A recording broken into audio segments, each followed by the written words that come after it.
Hello everyone, Joshua Silverman here from Constantly Calibrating for another Let Us Show You, now with 50% less us. Well, in the sense that it is just me, not Justin joining me this time. I wanted to show you a game called Sneaky Sneaky, which caught my attention over the weekend, and it's really interesting. It's just kind of essentially a mobile game when you get right down to it, but it's a really fun one. It's available on PC, Mac, and iOS.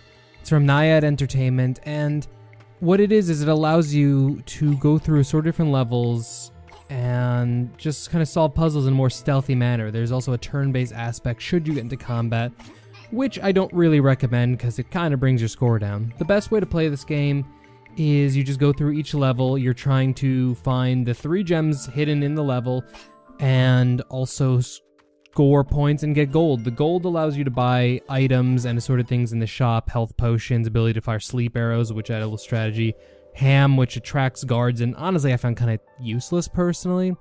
And then there's many other things you can buy, as well as some upgrades. You also are trying to up your score, because upping your score allows you to get different levels of medals, but also allows you to get XP, which allows you to boost your attack power, your bow power, your ability to move, and your health. Health, in my opinion, being the most useful in those cases you do get into a combat situation, but again, it's called Sneaky Sneaky. Combat's not your goal. Your goal is to make it through levels in a stealthy manner, which you are on a grid system, you walk around places. Each level as you go on, it gets a little more complicated. Initially, you're kind of just walking around people, quite simple as that. And then, just quick stab to the back and boom, they're gone. But later levels will allow things like to jump into holes and get behind people, and essentially, like any stealth game, it's about knowing your environment. Now, to be fair, this game is in beta, and I found it to be quite simple.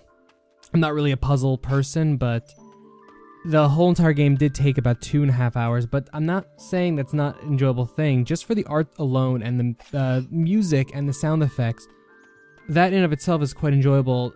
If you're going to play this game, if you're going to play it whatever platform you play it on, I would wholeheartedly recommend just taking your time with it. Don't do what I did and spend 2.5 hours just gunning through it, because this is more of a casual styled experience in of itself, so why rush it? Take it casually. Makes the most sense. But it's a nice little fun game that I would actually like to see them expand on. Currently it's just about 3 areas.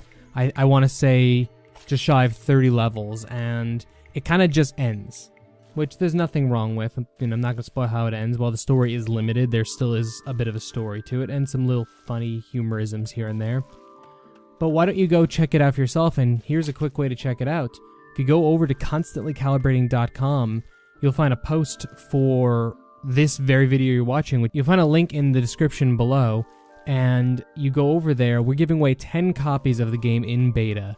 All you have to do is just fill out one of the simple Rafflecopter things. Only 1 entry is required. That's just a simple follow on Facebook. After that, you can just do as many as you want. We'll have the contest going till, I believe, Saturday, November 1st. And we wish you the best of luck with winning. Otherwise, bid you good sign off.